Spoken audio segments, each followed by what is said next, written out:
And welcome everyone in the room here at Downey College and online as well. I'm very happy to welcome our speaker today, Dr. Livia Lupi from the University of Warwick, who has had a prestigious Hume Early Career Fellowship at the University of Warwick and is now lecturing in the Art History Department there. Today, Livia is speaking to us about painting architecture in early Renaissance Italy.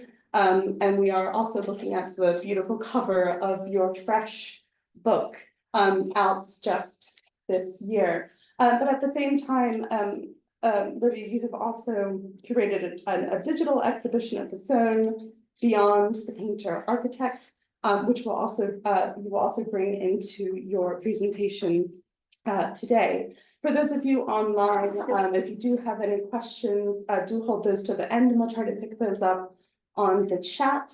And then we will also have a respondent at the end of the paper today. Candy Brothers has joined us from the US, so we will continue the conversation then. So please do give a warm welcome for Livia.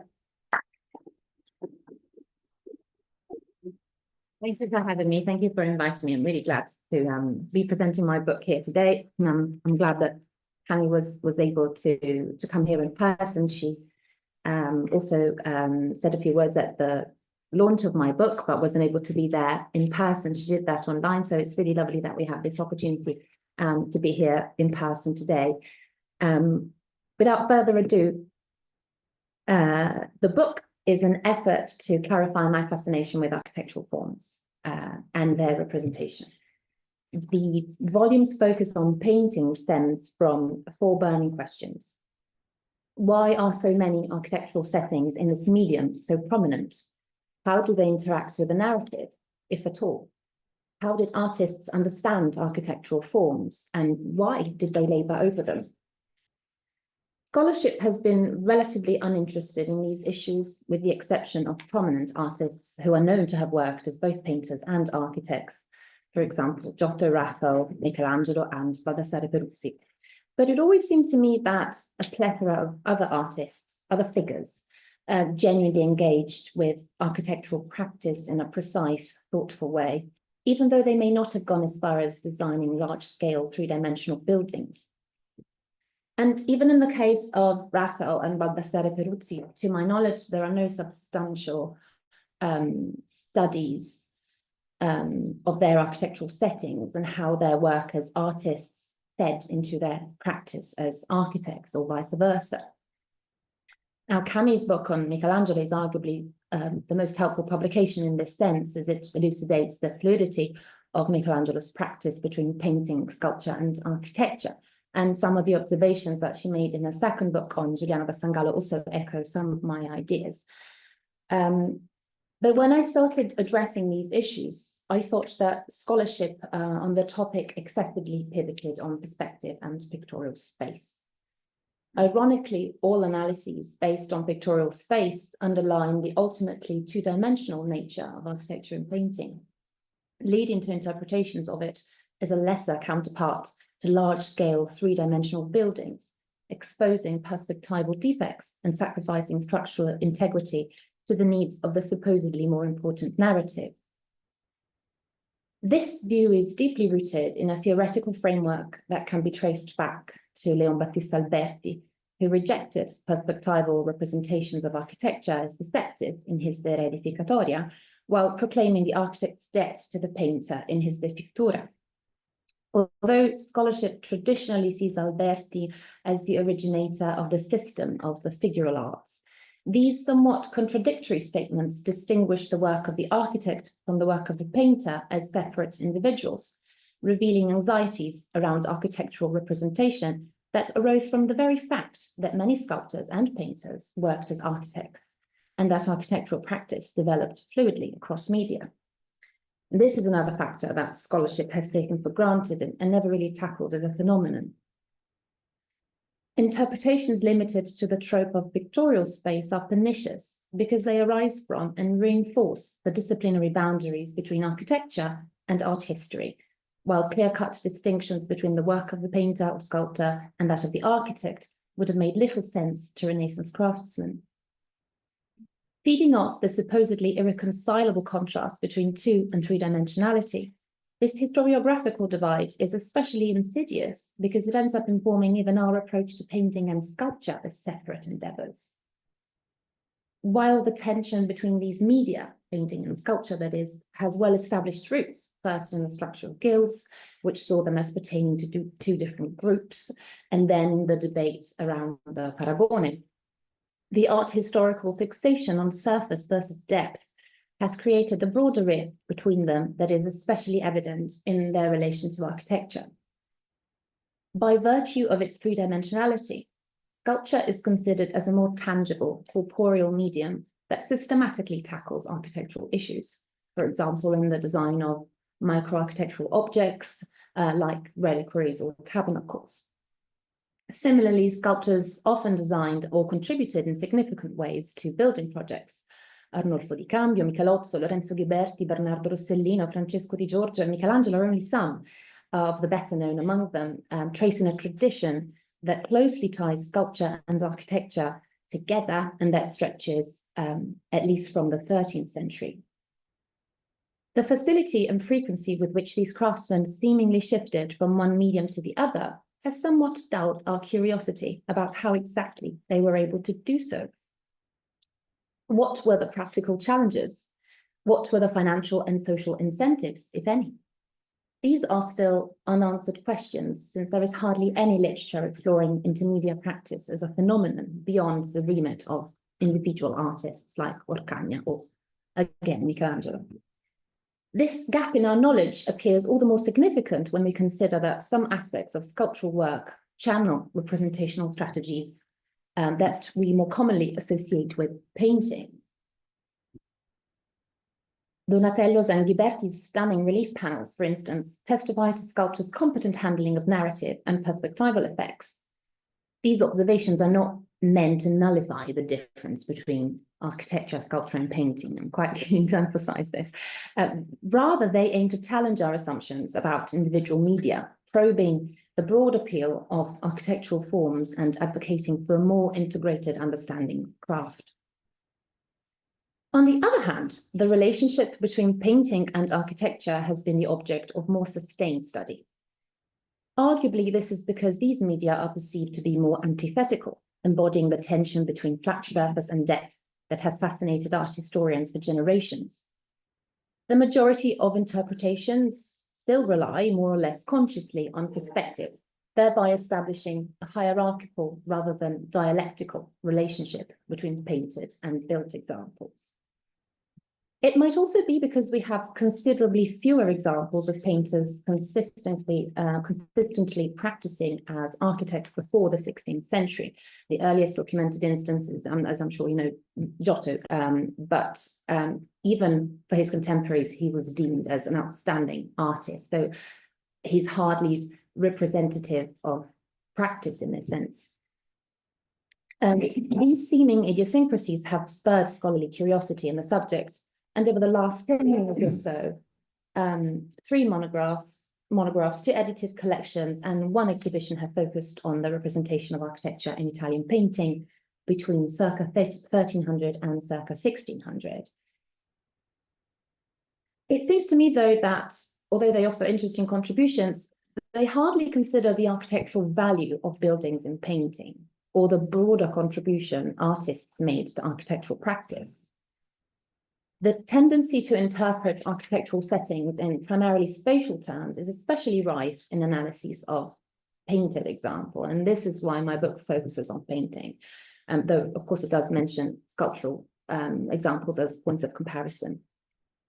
My aim is to reorient the discussion away from perspective and pictorial space in order to emphasize artists' engagement with architectural forms per se, rather than as a means to achieve a more or less convincing three-dimensionality. Perspective-based approaches, I would argue, result from the disciplinary gap between art and architectural history, which holds all architectural representations accountable to expectations of more or less standardized architectural drawings. What I contend in my book is indeed that early 15th century artists were instrumental in developing these very standards. Artists provided sustained explorations of representational strategies, offering innovative structural and ornamental solutions that demonstrate that they dedicated a significant amount of thought and time to their settings. Their work offers a precious insight into architectural invention at a time when other routes for the investigation of invention are rather scanty, like drawings, for example.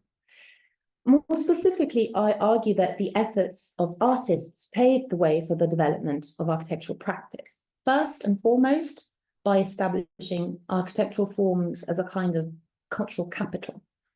This relies on a shared understanding of architectural invention as a symbol of prestige. Secondly, artists' contribution relates to practical solutions, representational approaches, and the reinvention of antiquity. This last point was less obvious to me at the beginning of my research, or rather it was so obvious that I didn't really think about it. But as I developed work on early 15th century case studies, it became evident that they were all consciously grappling with all'antica architectural forms in a more substantial way than earlier examples. The fact that they do so in exuberant, non-normative ways that often do not shy away from Gothic forms has been detrimental to their place in a historiography that is still very much normative at heart, still manifesting the anxieties around the status of the architect as a cultured professional distinct from the craftsperson. These debates took more explicit shape during the 16th century, but arguably, I think, still have a place in the professional fashioning of today's architects. So in essence, the book offers a contribution to bridging the historiographical gap between art and architectural history, tracing the emergence of the architect as a new kind of professional and understanding the role of craft in the elaboration of new architectural forms. I focus on 3 fresco cycles. So my first chapter is on, trying to change slide, sorry. There we go. Masolino da Panicale's baptistry in Castiglione Olona, then the Pellegrinaio in the Hospital of Santa Maria della Scala in Siena, and finally, Fra Angelico's Nicholas V Chapel in the Vatican Palace.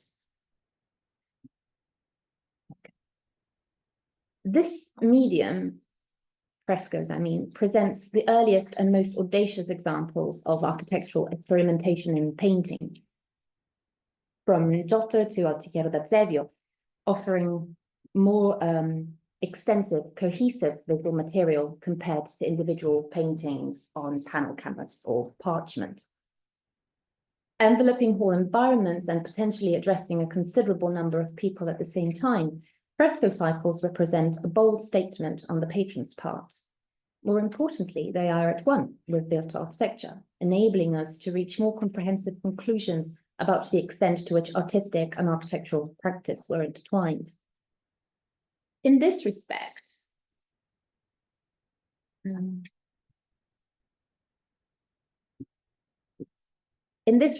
frescoes appear especially apt case studies when we consider the scantily documented practice of sketching design ideas in chalk on the walls of a building under construction, a practice comparable to sinopie, the preparatory drawings that painters sketched on the walls to be frescoed. And here you have a sinopia by Masolino in Empoli.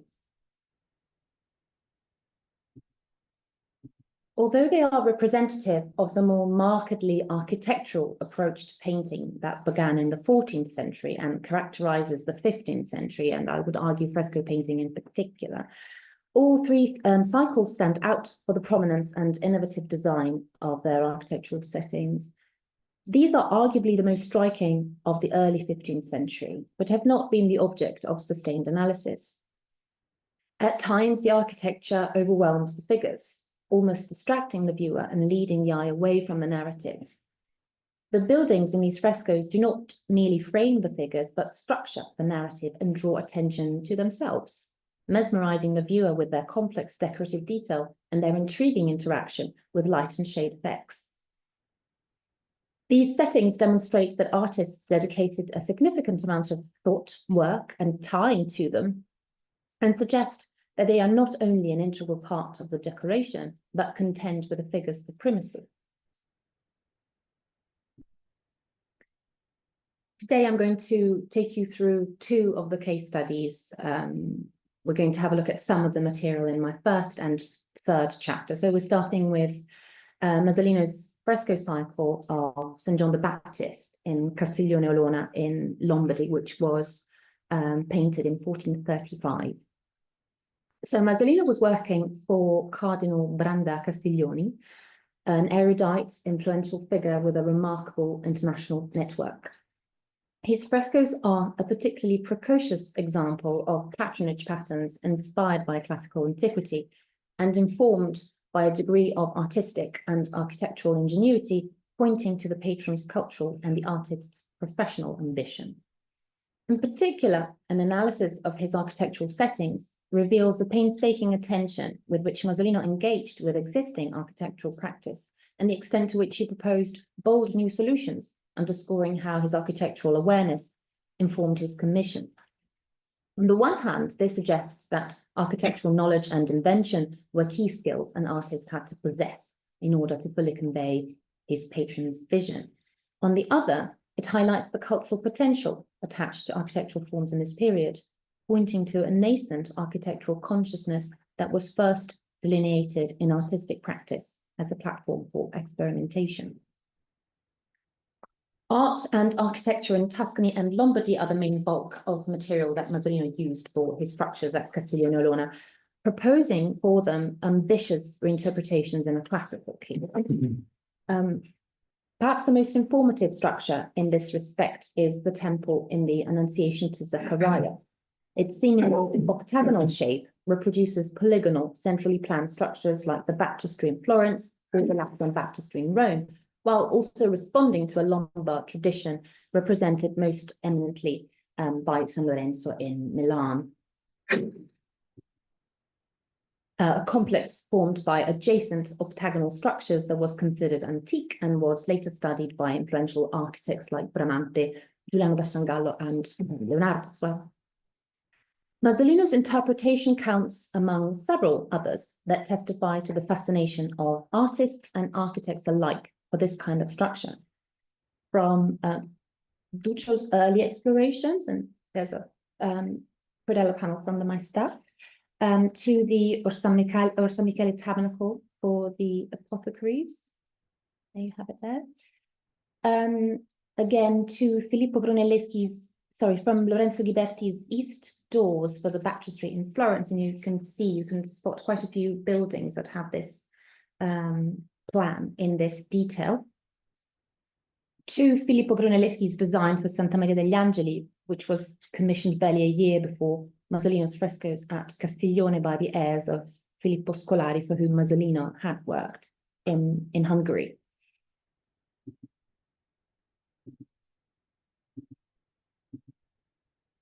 Sorry, I'm just struggling to change the slide. Sometimes it works. There we go. Masolino's painted interpretation of this building plan is especially interesting because, unlike Duccio's and Giotto's examples, it represents exterior and interior simultaneously, bringing together two kinds of architectural representations that would later be standardized as elevation and section. Gentile da Fabriano had also adopted this approach for the presentation at the temple panel for his Strozzi altarpiece, so that's about 12 years before Masolino's frescoes.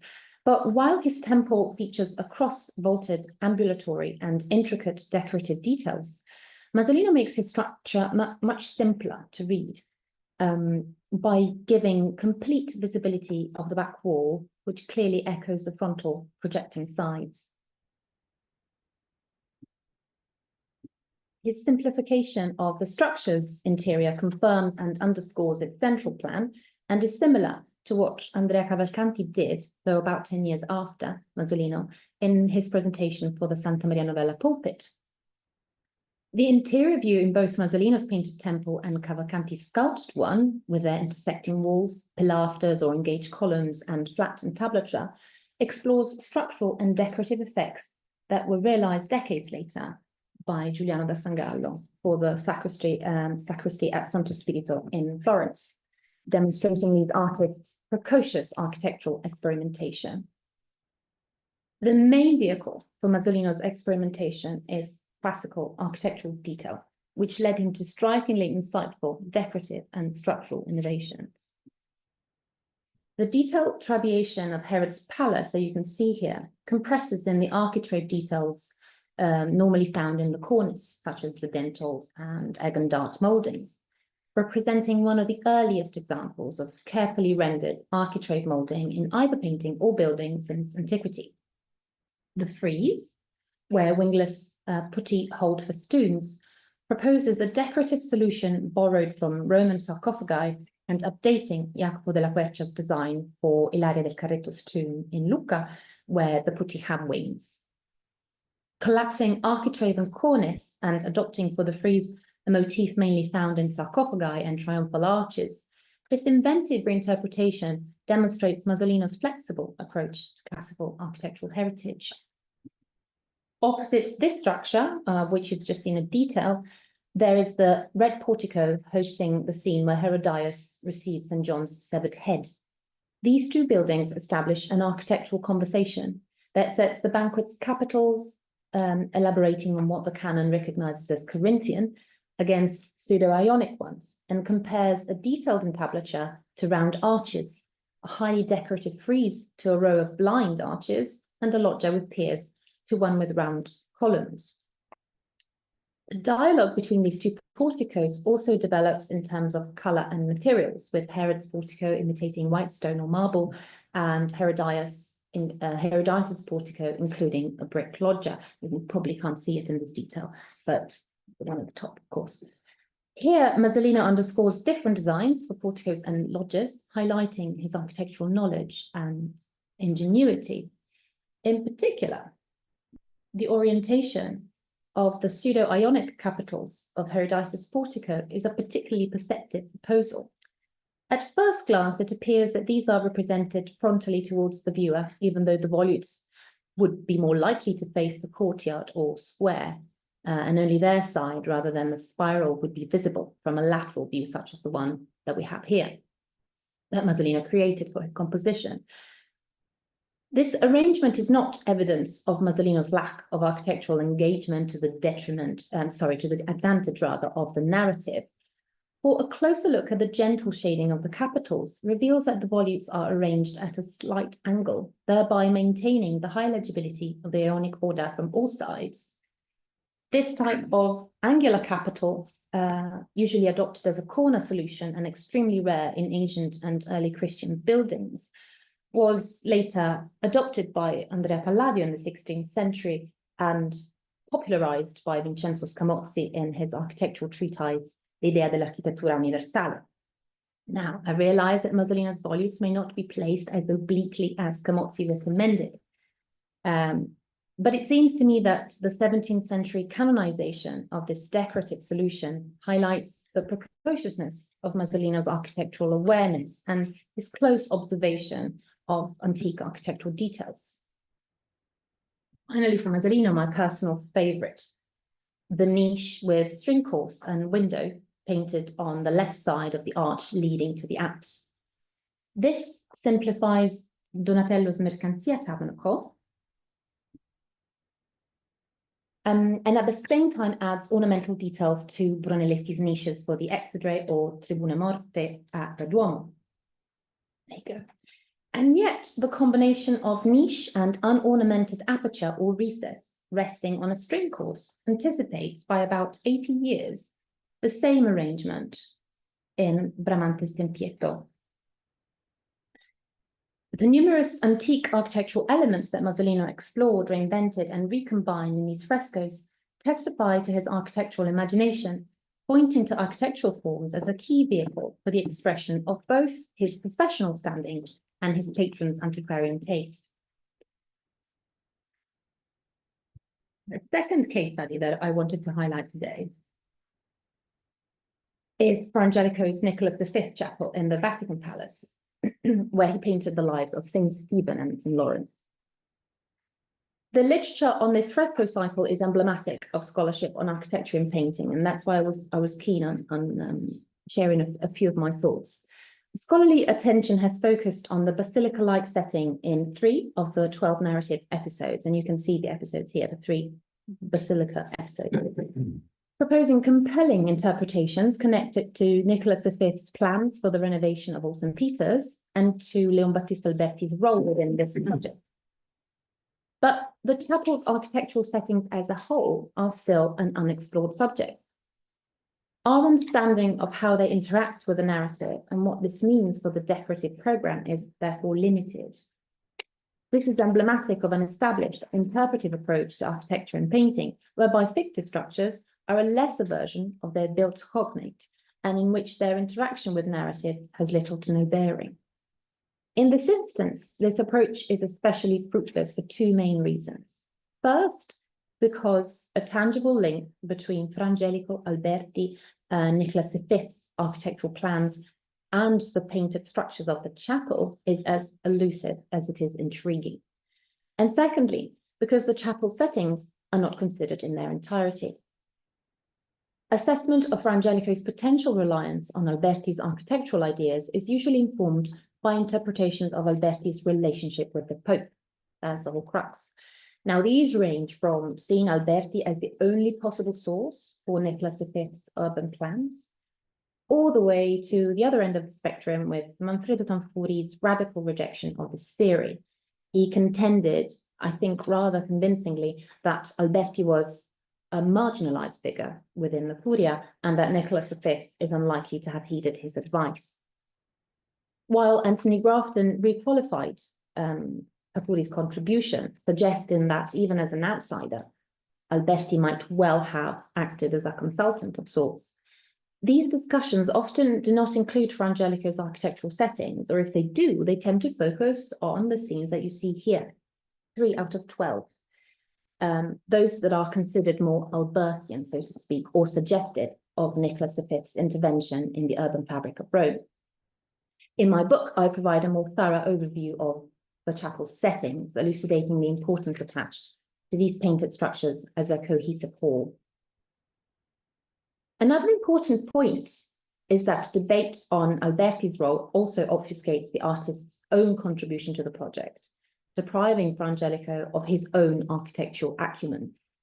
Directing focus away from the Nicholas V Alberti binomial, this chapter highlights Fra Angelico's architectural culture beyond Albertian ideas, showing how the work of other artists, as well as architects, informed his approach to architecture. More specifically, it emphasizes his inventive solutions as a thoughtful product of his own craft, informed by a broader patronage context, rather than as copies of existing examples or as mindless executions of someone else's ideas, be that Alberti or anybody else. Fra Angelico's treatment of fictive frame is a good example. These that you can see here are the folded fictive white piers of the lower register. Bit of a mouthful, but just to give you an idea of where they are in the chapel. They cover projecting and receding sections of the chapel's walls and are a reinterpretation of Brunelleschi's corner solutions at San Lorenzo. Where Pietra Serena pilasters fold over and within corners in the shape of a V, and columns almost disappear except for a little projecting section. In particular, the composite fluted piers supporting the arches at the intersection of nave and transept at San Lorenzo, that you can see here on the right, extend over the walls to show a portion of a capital and plain shaft. This solution is strikingly similar to the fictive piers in the Nicholas V chapel, which extend towards the narrative and also have the little fillet, if you like, also has a plain shaft, as opposed to the more decorated one right next to it. Brunelleschi's contributions surface again in the Ciboria of the Doctors of the Church, which encapsulate design ideas relating to centrally planned buildings in Florence during the 1430s and 40s. Brunelleschi's designs for the rotunda at Santa Maria degli Angeli and for the drum and lantern of Florence Cathedral are especially informative. Although the chapel's fictive Ciboria appear to have a hexagonal plan, perhaps rather than the octagonal, plans of the rotunda at Sant'Antonio degli Angeli and the drum for the cathedral dome, they are remarkably three-dimensional and architectonic. The lower and middle stories of the Ciborius canopy, with trefoiled pointed arches supporting a balustrade a compassi in front of shell niches, emulate the Tribune Morte that we saw earlier as well, while the buttresses with arched openings are similar to those supporting the drums of the side domes or the lantern. These details testify to Fra Angelico's awareness and understanding of cutting-edge contemporary architectural design in Florence, and his ability to incorporate it into his painting practice, which included adjustment to the irregular structure of the chapel. That's what he did cleverly with the fictive frame. That was a real challenge. Yet experimentations around polygonal, centrally planned buildings were not a prerogative of built architecture. I mean, we saw Masolino's temple earlier, but also some of the frescoes I discussed in my second chapter, and you have in detail here, are slightly earlier painted instances. These re-elaborations also dialogued with micro-architectural objects like reliquaries, monstrances, or pastorals. And here you have two examples in the Museo dell'Opera del Duomo in Florence. These sculpted and painted examples testify to a period of intense architectural exploration across media that stretched to earlier and contemporary examples in monumental sculpture. Ultimately, they resulted in the construction of structures like Bramante's Tempietto, a renowned and much studied building central to any survey of early modern architectural history. So why do we not engage more systematically with painted prototypes? Innovative ornament is also an integral part of this chapel. Experimenting with the Ionic and Corinthian orders, Fra Angelico designed original capitals that on the one hand demonstrate his awareness of classical architecture as used by figures such as Brunelleschi and Michelozzo, and on the other diverge quite significantly from their work, including unusual decorative solutions such as fruits, flowers, or lancet-shaped leaves. Rather than conforming to an architectural system, Fra Angelico's more ornamental approach falls between a consistent exploration of Vitruvian orders and a totally heterodox imaginative approach. This is in keeping with the pictorial experimentation on capitals that I discussed primarily in relation to my Siena case studies in chapter 2, but I think that Fra Angelico's capitals are arguably the most precise among them. In this respect, he's similar to Michelozzo, who engaged with Brunelleschi's heritage, but proposed highly innovative, ornate, and yet carefully proportioned capitals. And here you see two examples of Michelozzo's San Marco, the library at San Marco, and then the tabernacle at San Miniato. As such, capital designs like Fra Angelico's should be considered as genuine contributions to the efforts various craftsmen were making to define and reinvent classical architecture ahead of figures like Giuliano da Sangallo, whom scholarship often considers a pioneer in this respect. The book demonstrates that buildings in painting have an intrinsic architectural value per se, which far exceeds the interpretive confines of pictorial space or structural visibility, and which was recognized by artists as well as patrons. But to what end? Why? The case studies that I discuss suggest that the answers are both internal, that is, related to the parallel development of artistic and architectural practice and to the social and professional position of the craftsman, but also external, in that they respond to specific cultural and historical cues such as rhetorical practices, political discourse, legitimization. Firstly, the internal answers point towards artists' increased awareness of the aesthetic potential of architectural forms and of the scope for inventiveness they offer. This concerns the status of the artist and gives us an insight into the relationship between the arts that predates theorizations of the Paragone. Secondly, external circumstances highlight the extent to which patrons, as much as artists, recognize the communicative abilities and persuasive capacity of architectural elements and ornament in particular. This suggests the emergence of a growing architectural consciousness whose roots lie in artistic practice, and whose reverberations are visible in the work of contemporary influential craftsmen like Michelozzo, as well as others active from later on. And again, I'm going to mention Giuliano da Sangallo. The original designs of artists are not only a way to demonstrate the level of their craftsmanship, as they also show personal ingenuity and cultural standing. A systematic exploration of the classical heritage demonstrates artists' awareness of and ability to elaborate upon a burgeoning trend that defined an age and later became the yardstick against which artistic and architectural efforts in particular, I would say, were judged. In fact, these artists are representative of a fluid, inclusive, at times exuberant approach to architectural forms that characterizes late 14th and 15th century artistic production. Their work suggests that figures like Brunelleschi, defined by a rather rigid, ornamentally spare and consistent architectural language, were actually outliers in their time.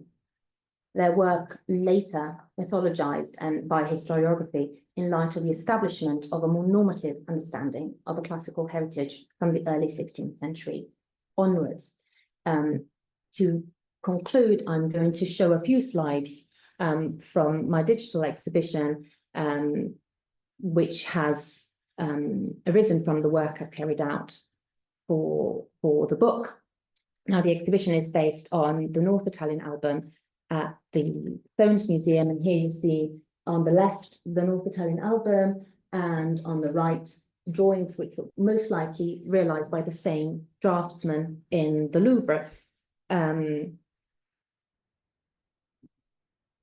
And the exhibition reflects on how we can contextualize the North Italian album, and not just within other drawings, but within artistic practice to better place it within a context that sees art and architecture informing each other, and that also helps us better understand the North Italian album as representative of practice rather than just something that we have struggled to categorize and study until now.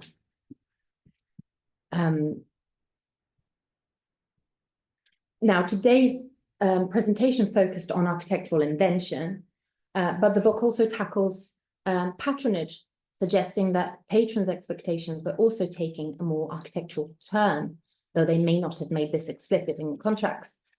These artists' sophisticated architectural manipulations are an index of their sensibility for patronal wishes, which hinged on both parties' awareness of the communicative abilities of architectural forms.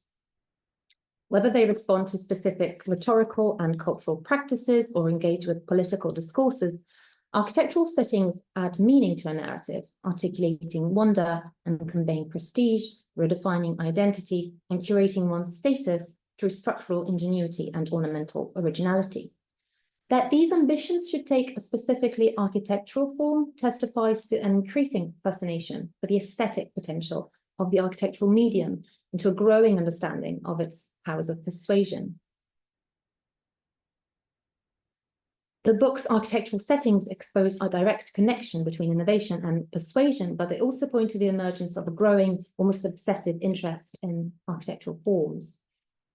Artistic practice provided an excellent opportunity to start exploring different manifestations of architecture. That's some more from the exhibition. Let's stop on this one. And to examine how these responded to narrative concerns, be they compositional or related to the subject matter. This certainly influenced later approaches to architectural settings in painting, as well as informing architectural practice, both in terms of actual building and representational strategies at the project stage.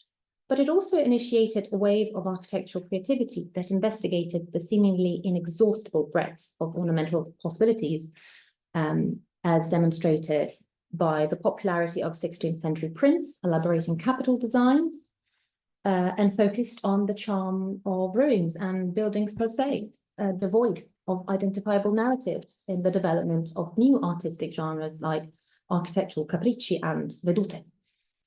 So understanding the role of early Renaissance artists in this process enables us to better appreciate the modalities with which architectural forms were gaining cultural currency, clarifying the evolving relationship between different crafts and the extent to which they could inform as well as compete with each other. Thank you.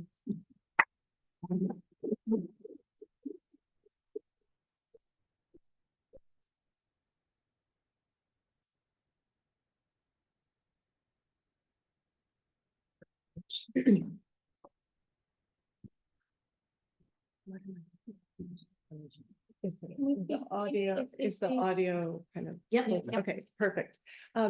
Thank you so much, Livia. That was wonderful to hear. And I just wanted to make a few comments to, in a sense, step backward from your presentation. I'll be very brief because I want to leave time for questions, but to step backward from your presentation a little bit and say a bit more for the audience about how I see your work kind of situated within this larger discipline of the vast in-between space between architectural history and art history. So first of all, you say some of these things, you allude to some of these things in the introduction of your book, but I wanted to paint a picture for the audience a bit more of what the scholarship in this field has been previously.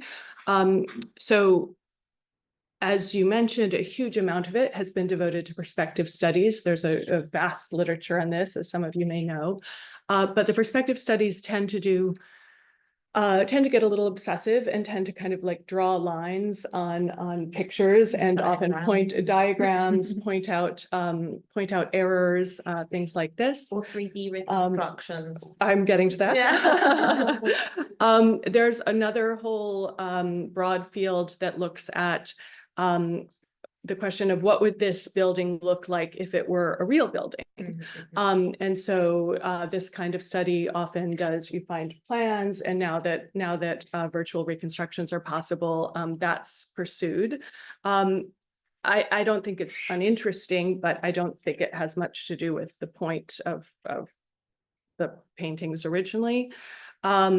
And then there's a lot about how buildings in paintings either reflected or didn't reflect Alberti, Vitruvius, and other writings. And then there's an older tradition that I think is happily less evident now, that often holds that the architectural bits of paintings must have been by someone else, because painters could surely not have known any of this. So I've mentioned all of these indications not out of disrespect for them, but really to point out that I think one of the things that you're doing, one of the things that's important about your work is it's kind of demonstrating a new path. And so I think it will actually be a model for younger scholars who are interested in these painted backgrounds, showing, oh, there are other ways aside from the four that I've outlined to look at these paintings. What I think you do that's so important is really ask, what is architecture doing in the painting? What's its purpose there? What's its purpose narratively? What purpose does it serve for the patron? What was the interest of architecture for in that cultural realm?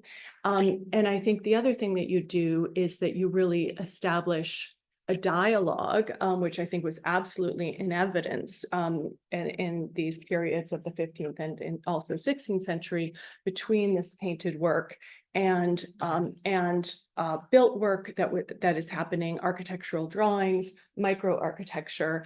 That's a two-way dialogue. I think there's been a number of errors or I would say misleading proposals in prior literature that suggest that the direction is only that painted architecture is sometimes a poor or inaccurate reflection of built architecture. But I think what you suggest is really the kind of fact that painted architecture doesn't have to be bound by structural constraints, not bound by cost and so forth. It is actually a very freeing aspect in terms of its ability to express the imagination, to be take a kind of visionary role, and so forth. Another very important idea is that you posit is this idea of architecture as an as an agent, an active agent in painting, that you describe as a form of visual rhetoric. And I think that's a very effective thing that you do.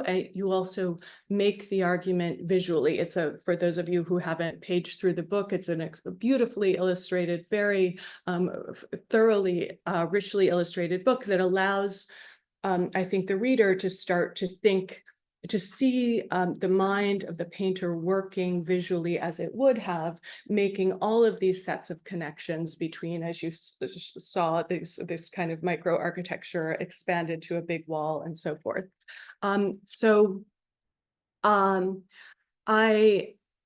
I think that this, what the effects of of these proposals is engaging. You kind of give the reader also a new set of period terms, like these, or not new, but you kind of situate them differently, these ideas of ornament and structure, how they inform the status, authority, and identity, what they do for the patron, and so forth. I find the import of your work is that it will give readers and younger scholars and so forth a set of really instruments to think about the vast material that there is. I mean, you give 3 case studies, but anyone going to any gallery can see that often 3/4 of paintings of the 15th and 16th century are filled with architecture, most of which have been ignored by art historians over generations. So I see really great potential in your work as a model, and yes, I look forward to seeing that take place. So I'll end my comments there just to leave time for questions. Thank you, Tamara. Thank you very much.